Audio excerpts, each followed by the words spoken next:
So in this video, we are going to talk a little bit about basic wig styling, the kinds of tools that you would need for wig styling, and then just a little bit about roller sets. So the first thing you need to think about when you are styling a wig is what your wig is made of. If you don't know if you're working on a human hair wig or a synthetic wig, you are really going to have a problem trying to decide which method of styling you can use. So if you have a human hair wig, anything that you'd be able to do on regular human hair, you would be able to do on your wig. So you can heat style it, which means you can curl it, you can straighten it, whatever you'd want to do to it, it's going to take the same way that a human head of hair would. However, if you are using a synthetic wig, then you have to treat everything a lot differently. So synthetic hair is basically just plastic. And a lot of times what they're going to do with wigs is they will try to sell it like it is totally human hair, but a lot of times when you really look at the label or the package, it will actually tell you it's like a blend of human and synthetic hair. So you really need to make sure the first thing you're doing, figure out what your wig is made of. So look at the label. If there's no label on your wig, then the next best thing that you can do is test it to see what your hair is, because if you have a synthetic wig, you cannot put any heat on it.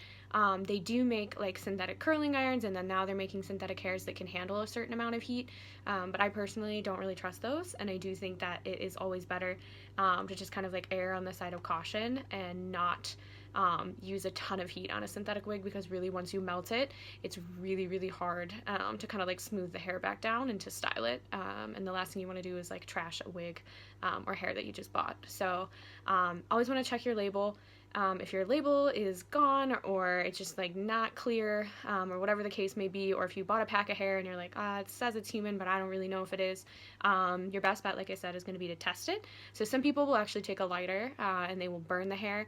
Me personally, I don't always like to do that because it freaks me out a little bit, but basically if you do that and you burn it and it, I think we kind of probably all know what burning hair smells like. If it does that and it gets kind of ashy, then it's human hair. However, if you burn it and it just starts melting and it gets hard and beads up and it kind of smells chemically, then you're going to know that it is actually a synthetic. Me personally, what I like to do is I like to take a small section of the hair and I just take a curling iron or a hair straightener, and I see how it reacts to that. So what is not the best with that is if it is synthetic, sometimes it can melt onto your iron. So that may not be the best thing in the world, but I haven't had too many problems with it when I have done it. I usually have a set of curling irons, I think especially, that I'll only use on wigs anyway, so they're already a little bit messed up. But I'll take those and I'll just see how it is. If it kind of shrivels up and just kind of melts, then you know it's synthetic. So basically, if it's not acting like regular hair whenever you're testing it, then it's not going to be human hair. And you also have to be really careful, because if you are burning it, you could start a fire, right? Because hair can catch on fire, so you have to be really careful. Don't do it in a really tight space with a lot of people around. You want to make sure that you are always doing these things safely.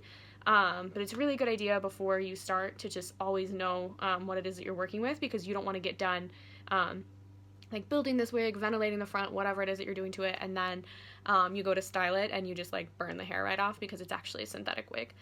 So once you figure that out, you can kind of start thinking about how it is to how you would like to style it, and what you're going to need to style it. So there's certain things that I feel are good for everyone to have in a basic wig kit. So me personally, I don't do a ton of wigs anymore, but in college and throughout college and after college, I started to do quite a bit of work with wigs, so I do have a decent amount of my own stock. I have things that I also feel are fairly portable, just because a lot of times you're not always working at home, or you might be going from theater to theater. So I do recommend probably your first thing is finding some sort of case that you can carry everything in, having your pins in a pin tray. So I have all of not all of, but this is just a small little pin tray with my friend, my drag queen friend's sticker on here, Foxy Kim, she's on here. But I carry this little pin tray with me. This basically has everything that I could need for a basic job. So I've got hairpins and bobby pins and duckbill clips and pop clips and all things I'm going to go through in a second. And I always put my name on everything too, because a lot of times you might be sharing space with a lot of different people, and you don't want your stuff to get mixed up. So I recommend having at least something smaller and portable like this, that you can carry around, just so that way I always know I have things on hand, because I don't always trust the places that I work to have the kind of things I like to work with, because that's one thing too. The more you start working and doing wigs, and the same goes with makeup too, you're just going to find things that you prefer to work with that other people might not. So you want to kind of like keep those in your own personal stock, for lack of better words. So as far as like the kinds of like hairpins and clips and things go, honestly, as with like I feel like almost like any kind of like art supply, since this is kind of like in that world too, the more you have and the more variety you have, the more you're going to be able to do, right? So very basically, you're going to want to have like bobby pins, hairpins, roller pins. You're going to want to have these in different sizes. What are all of these things, right, that I'm just kind of like rattling off? So like really, really basic. You're gonna have like your basic little bobby pins. So most people know bobby pins. They're the ones that have like this little like ridge, right? So this is like a normal size bobby pin. I don't personally own any matte ones, but matte ones are really great for theater because if this goes on stage and you can see it, it's gonna be shining like crazy. So a matte bobby pin is definitely a little bit better if you can find it. One thing that I don't have on me right now are mini bobby pins. Those are lifesavers. I feel like especially when you have to do a lot of like intricate styling, I think especially like with like little curls and things, you can really like tuck these in. And you can really find them anywhere too. Like I get a lot of the ones that I have from like Target and like Sally's, but you can really like tuck those into like the smallest places with all those little hairs that like never want to stay down. Those have become my best friend. So I really recommend getting like miniature bobby pins, regular sized. I like to think of these as like large bobby pins, but technically these are like roller pins, so you could use these to like hold a roller in place for a roller set if you're trying to curl hair. Or me personally, I like to use these just for like hairstyles that like take a little bit more or like that need a little bit more hold. So I actually really like these for French twists. I think these are really great for that because you can kind of just like tuck it into the hair, and since it's so big, it really holds in place. So it does really great if you have like large rolls of hair, probably like victory rolls, pompadours, anything like that, even just like large buns, or people that just have like thick hair or a lot of hair. I really love these. So I've never really used these as an actual like roller pin, but I really love them just to have on hand. So I always recommend that. As far as colors go, so both the colors I just showed you, those are both blonde, but you definitely want to have a really wide variety of colors. So I have like everything from like clear plastic ones, which I haven't really used yet, but I have like clear plastic bobby pins. I've got white, I have silver, I have blonde, I have brunette, I have like copper, I have brown, I have black, and you want that in all your hairpins, right? So your hairpins, your bobby pins, clips, everything, you want to just make sure that you have like a really wide variety of colors, just because you don't want to be like styling something and then not have like the color of pin that you need, because if you have a pin in a wig, like if I'm styling like a bleach blonde wig and all I have is like black bobby pins and black hairpins, there's a good chance that at some point you're going to see those. Even from far away, sometimes, like I said, like the shine on them can really read, so it's a really good idea to get as wide of a variety of pins as you can. I buy most of mine at Sally's, but you can certainly order them online from like wig supply stores and things too. So yeah, the more you can have, the better off you're going to be. So as far as like hairpins go, so there's a lot of different sizes for hairpins. So you're going to have like these really small, so a hairpin is going to be like a U-shaped pin, right? So these are what you're going to need when you're putting wigs on people. You can also use them within styling. I like them a lot for like buns, because I feel like they can kind of like tuck the hair in, but this is really what you're going to want to put on wigs. I really like the smaller ones for the front of wigs. I think they go through just like the front of a wig a little bit more easily, and they're not as detectable as some of the large ones. Me personally, so this is one that I actually took like the little ends off of myself. You can't really see it here, but a lot of times these things are sold with like these little balls on the end. Those make it so hard to put them through a wig. So I had some person once who preferred not to use pins like that, so I actually removed all the ends off of mine, but they do sell them that way. But if you are in a pinch, you can actually like pop the ends off. I love these. If you have like these sharp little pins, this will actually like go through a lot of those like really awful like plastic scalps that are on some synthetic wigs too, so it's a good idea. Me personally, I hate the other ones. I have them, but I really prefer these. Some people might not like them because they are a little bit sharper, but I know that I've worked with a lot of performers who prefer them just because you can kind of like feel it on the head a little bit more, so I think that gives them like a little bit more like sense of security. So you've got like these really small ones, right? Then I've got kind of like a medium size one like this. And then they make, so sometimes like once you get into this size, sometimes people refer to them more as like Amazon pins or something. I just think of them all as like large hairpins, and you can kind of see like on this one has like those little ends.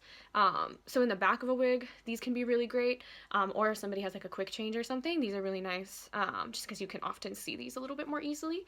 And then sometimes too, people will put like little beads or like decorative pieces on the end, so it can be more easily detectable in hair, so you can kind of just like pull it out if somebody has to take a wig off really quickly. And you can even sort of make it like decorative and part of the entire hairstyle if it has like little like rhinestones or like pretty beads or something on the end. That also makes it a lot easier. So these are kind of nice for quick things. I don't really like to put these in the front because I feel like it's so obvious that they're there a lot of the time, but if somebody has to take something off quickly, you're certainly going to need something you can see. And then there's other ones. So I always think of these more as like, I can't even hold my hands right, as like opera pins. So I have some people who really, really love these. And what's nice with these is that they bend really easily. So I know sometimes what people will do if they do have really quick changes is they'll actually like kind of put these in the hair and they'll actually leave it like at this angle, which depending on the style of the wig, that I have not personally done that yet, but I know I've worked with some people who've done it. You'd be able to hide that in there and you can really just like yank it out and you know exactly where it is. So this one is like a little bit thicker and it's nice because it has like those sharp ends that the other one doesn't have. So I have some people who love these, so now I have these in my stock. And that's one thing too that you're going to find the more you work and the more you work with different performers, you're going to start realizing like what they personally like to work with. So then that kind of becomes like what you like to work with, because that way you know whoever it is that you meet, you kind of have everything on hand that you might need. And then other little like clips and pins. So I always call these pop clips. I don't know if they have like a real name or not. I always keep a bunch of these on hand just for like wig prep mostly, for shorter hair if you're trying to like pin down athletic wrap, but sometimes these might be like part of a hairstyle too. So I have some in like natural hair colors, but I also have a bunch of like fun ones too. And then toupee clips are a really good idea to have on hand, just because I've had a lot of like last minute like need to sew this into a wig or something like that, just so that you can make like changes a little bit easier. So these are really awesome to have. It's a really good idea just to have like a little like sewing kit in general too, because I have had a lot of like last minute like make this hair extension or like make this wig go on this person. They don't have time to do anything other than just like clip it in. So you just really kind of never know what you might have to do. So it's a good idea to kind of have all that stuff on hand. And then other kind of like clips and things that might be helpful for you to have, duckbill clips. So these are awesome. I love these because you're going to have to be like sectioning out hair when you're styling it, or even just like doing a roller set. So these are great to have on hand, and to, even if you're just like doing somebody's makeup, to keep their hair out of their face, these are awesome. So I feel like you can never have enough of these. And then they also make smaller ones. They make like double pronged ones. I mostly just have like the single prong. But these are nice to have too, and especially if you're like going through and you're like curling somebody's hair, but you want the curl to kind of hold, so what you can do is you can roll it back into place after you curl it, and you can clip it down with these, or you can use this when you are doing like pin curls and something like that, and I think even like finger waves. I feel like I've done it before with that as well. So those are also good to have on hand. They come in like fairly large boxes, so it's not like it's too crazy to try to find like a large amount of them anywhere. Other things that you might want, so these aren't necessarily like hairstyling pins at all, but these are just other like helpful pins and things that you might have. So T-pins, this is like your little T-pin, right? I personally hate these. I think that they just get stuck in wigs. So obviously like all these like random scary pins I'm holding, these are never going to go on a person. These are just for when you're working on your wig block. I think that these are just kind of awful and they get stuck in wigs a lot. You can use them when you're pinning down wigs. You can use them when you're pinning down roller sets. I don't recommend it because even if you like put it in properly and you kind of have it like as far away from the hair as you can, it still, I feel like, just gets tangled in it. And I've had these get so stuck in wigs. Sometimes you don't even realize it. And like you don't ever want this to get like stuck and have somebody like get stabbed or something when you're pinning on the wig because you didn't see it. So I hate these. I don't recommend them, but they're a lot more readily available sometimes than the corsage pins are. And so corsage pins, these are what I prefer to use when I am doing a roller set, and when I am just like pinning a wig down in general, just because the top of it is soft, it's smooth. This isn't going to get stuck in hair. I can find it more easily. They come in different colors, so it's easy to kind of like always like detect them. So I love these.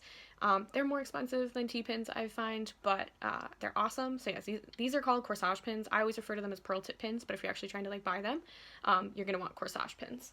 And one thing that they are not, so I have this because I just want to show you, because I made the mistake once of not realizing what I was ordering. So this is a hat pin, right? Terrifying. These are huge. They're not bad to have on hand. If you do work in like the wig industry, just because you might be pinning hats on people sometimes, or a lot of times people use them for decorative purposes, but make sure when you're buying things, if you're looking for pearl tip pins, you don't want hat pins, you want corsage pins, because I made that mistake. This is huge. You don't want to use this to pin your wigs down. Other little pins you might have, so just like tiny little like straight pins. Like I love these for facial hair, just because I feel like their facial hair is always like a little bit smaller and more delicate. And then just little like quilting pins, straight pins. These are great to have for pinning down lace and for pinning down facial hair and styling facial hair as well. And then another nice thing, so having these little like magnetic pin trays, these are awesome. I have my pins in other forms too that I travel with. So I have like, the Container Store has like these cute little plastic containers in a bunch of different colors. The quilting pins fit really, really nicely in here. So I don't want to bring like an entire huge thing of pins because I'm always afraid I'm gonna like drop it somewhere. So I like to carry them in like smaller amounts like this. So that is a really nice thing to have.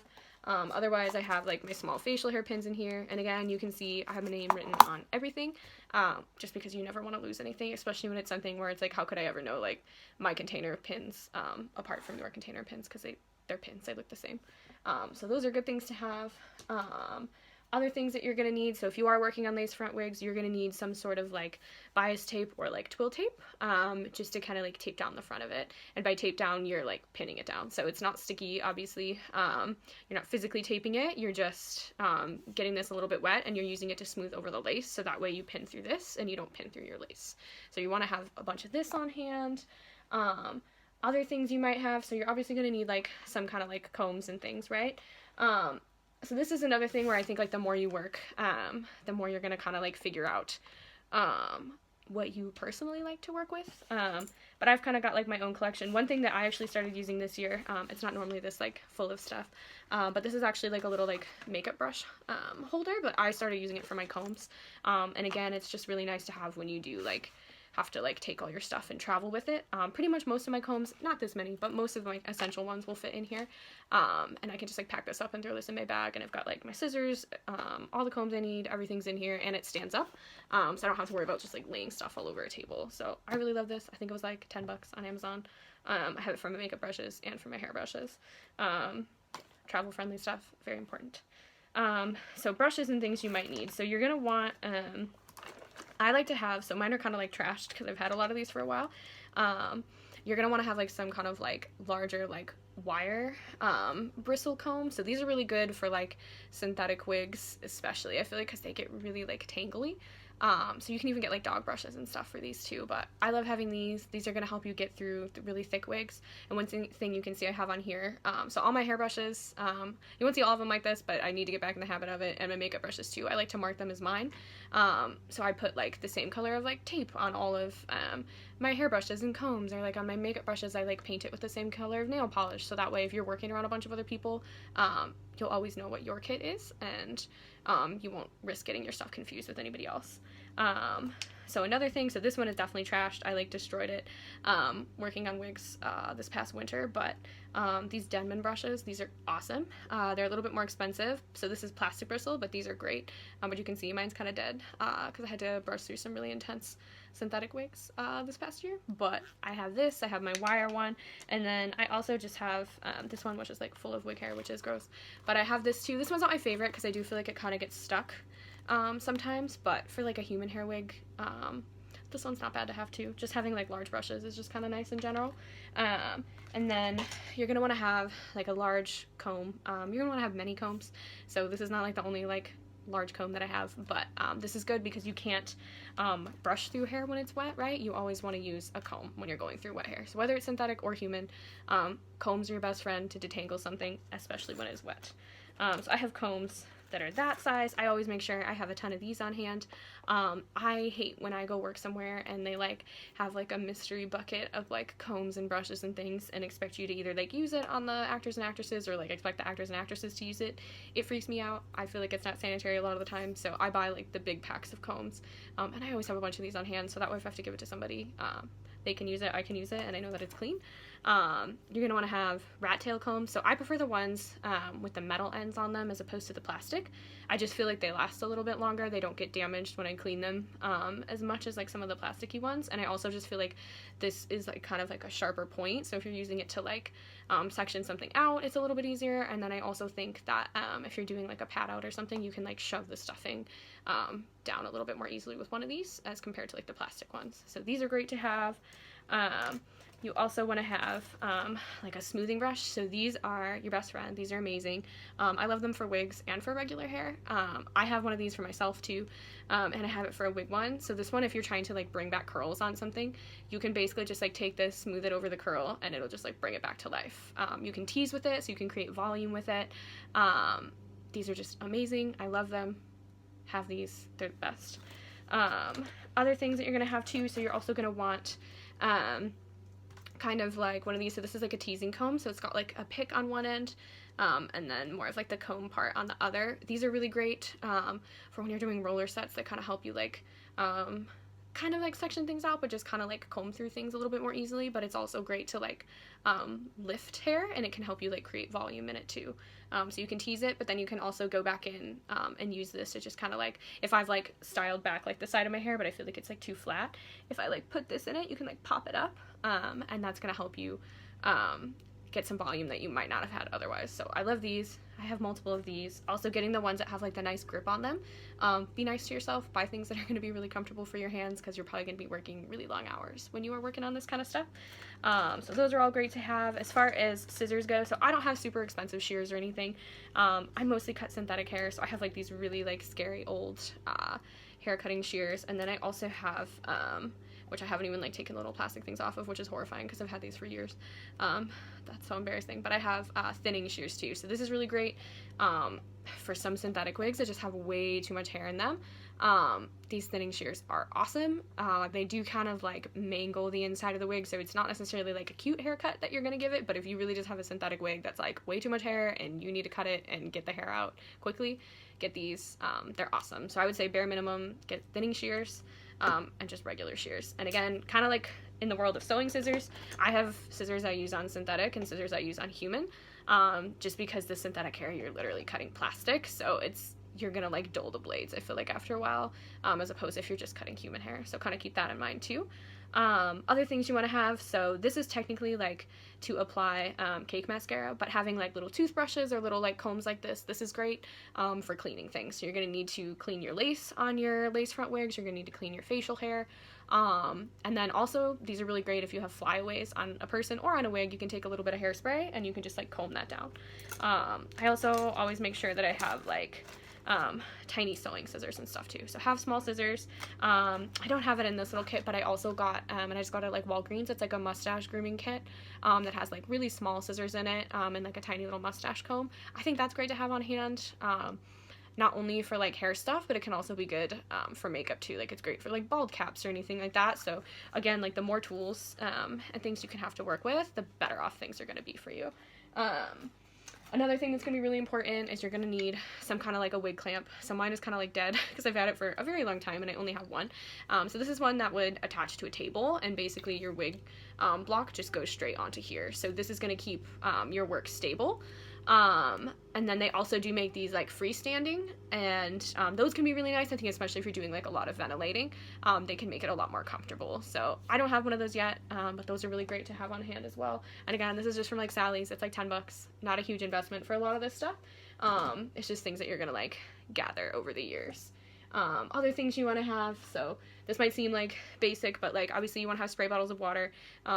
The alcohol kind of took this off, but you also want to have like spray bottles of alcohol, right? And it's really important to label them. So if you have water and alcohol and like setting lotion and all these things in spray bottles, you want to make sure that they're all properly labeled, because water and alcohol look the same. So if I'm sitting here doing a roller set and I start spraying alcohol on it, that is not going to do what I want it to, right? And same thing if I'm trying to reactivate hairspray and I'm spraying water on it, that's not going to help. So always make sure that you label things. It's super important, especially if you are like not the only person working in your shop. You want to make sure that like everybody can locate things and figure things out on their own. Other stuff you're gonna need, so end wraps. little end papers. These are great to have. I personally am awful at using them, but and you'll see when I do my little like demo on roller sets how to use them, but these are good. You can test like Marcel irons on them if you're curling facial hair, but you also need this to help just kind of keep like your ends in line and to help keep like all the little like flyaways from kind of like exploding out of rollers when you do your roller sets. Speaking of rollers, so you're going to want to have a bunch of different rollers. So just like you have a bunch of different pins and like combs and everything, you definitely need a lot of different rollers. So I kind of recommend having like a dozen of like each in each size. So it depends on how many roller sets you're doing. If you're not doing a ton, obviously you don't need like millions of rollers, but you want to have a really like wide variety of sizes.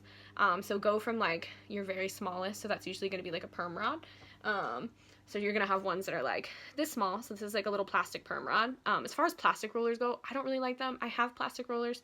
Perm rods are usually the only ones that I'll use, and basically the hair kind of like hooks through here. Smaller than this, something that I don't have personally, plastic straws. I recently worked on a show where I had to do a couple of roller sets where I used like teeny tiny little straws, and it put the most amazing texture into hair. So really I recommend buying a bag of those straws and cutting them up into like different sizes and using those for roller sets too. And you're able to steam it too as long as you're careful. So that's something you want to have, the perm rods. Otherwise, you just want to make sure that you have just like a bunch of different sizes. So this one is plastic. Personally, I don't like the plastic because I just don't feel like they move as well, but they are perfectly fine to use. My favorite really are the mesh ones though. But when you buy them, they're not going to come like this. They are going to come like this, and they have these like evil little plastic cones in them. They're awful. They will get stuck in wigs, and it is so hard. So I always remove them. You kind of have to like tweeze them out essentially. So I feel like this was in college. I feel like this was like a work study job sometimes for us, just because it's tedious, but it is definitely worth it. But like this is a great size to have. I feel like these pink ones I use in pretty much everything. So I think if you're gonna start with like one size of roller, you can do a lot with just these little pink ones. So I love these. The gray size, that's a really good size to have too. You can do a lot with this. This is like one of the largest ones that I have, so you can use like larger rollers like this for really big curls, and if you get ones that are even bigger than this, sometimes that can actually help to like straighten the hair out too. And then again, so I've also got it in plastic. I don't even know why I have these plastic ones because I literally don't think I've ever used them, but I do have them. And then another kind of roller that I really love are these foam ones. So these are really great. I use these for hair extensions a lot actually. And it makes your life so much faster. You can take a bunch of hair, you can take a bunch of long hair, roll it up super quick on this, and then it'll actually like lock in like that. So these are great to use on people and on wigs. I have just one pack of these, only in one size, but they make them in smaller sizes. I really need to get some. These are best, they're a lifesaver, and I really recommend picking up these, and they're also just great, like I said, for regular hair too, to create like waves and like long curls. And then otherwise, you're gonna want tons of different hair products. So I feel like everybody kind of has like their own opinion on what hair products are best, just like kind of you'll find with like hairpins and rollers and everything that everybody likes to use, you kind of like personalize after a while. Really basic, you need hairspray, right? I usually just get like the TRESemmé hairspray. It's whatever. Fancier ones are great too, but if you can't afford super expensive stuff, I feel like the TRESemmé stuff's always nice. If you can find things that are unscented, that's always better, because especially if you're going to use it to like style facial hair and things, you don't want anything that smells too strongly, like right under somebody's nose, or even just being anywhere near their face. If it like smells like flowers and they're wearing it all day, that could get really irritating, or somebody could be allergic to it. You're going to want some kind of like pomade. So I really like gosh, I can never remember. So like Suavecito, I think that's a really good one. American Crew makes really good like pomades. You want to have like oil sheen sprays. You want to have hair products for different hair textures, right? So don't just buy it for like white hair. You need to have stuff for African American hair. Like you need to make sure that you have stuff in your kit to work on everybody. You're gonna need different kinds of hair gel. So my personal favorite hair gel, especially for just like styling facial hair and working on wigs, but even for people too, like it holds really well. It's like this massive tub of hair gel from Sally's. And I actually put it into like a smaller Tupperware, but I love this stuff. I've gotten like a couple different versions of it over the years, but this stuff's really my favorite. It is massive. You will have it forever. This is what I use to style a ton of facial hair. I really think it's the best, and I don't think it was very expensive either. And like I said, like I'm obviously not carrying that around. I have like a little Tupperware of hair gel that I carry around. But this stuff is the best. Like I've gotten somebody's hair, like there was a show once I had to stand with it like in my hands to style someone's hair for a really quick change, and he had super curly hair and it just slicked it down really easily. So that's the thing, like you'll find little things like that the more you work that you really fall in love with and love. And it's just one of those things that like the more you work, the more you're gonna know what you like and what you need. And then otherwise, you're gonna need towels. Get a lot of towels. You're gonna need gloves. You're going to need like shampoo capes are a good idea. Makeup capes are a good idea. If you're doing haircuts, you might want to get like an electric razor. I like to have disposable razors and shaving cream. Obviously, you're gonna need all your like makeup stuff, adhesives removers, all of that.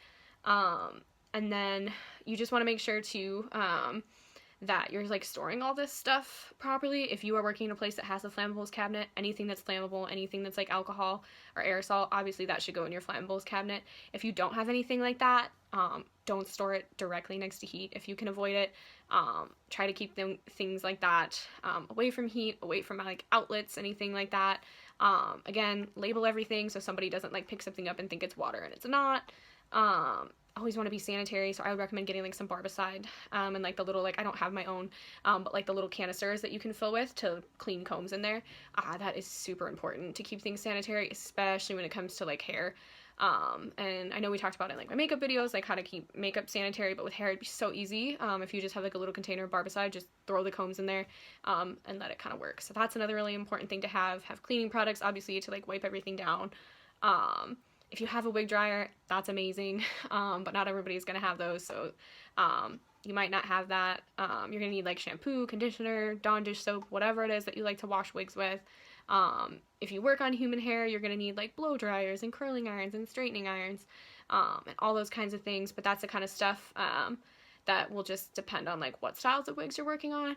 So we're actually going to do a second video, because this one took me longer than I thought, that's going to talk more about hairstyling and the basics of roller sets. So hopefully this kind of gives you a little bit of insight into what you might need for like a super basic hair kit. And then we are going to move on to a little bit more styling.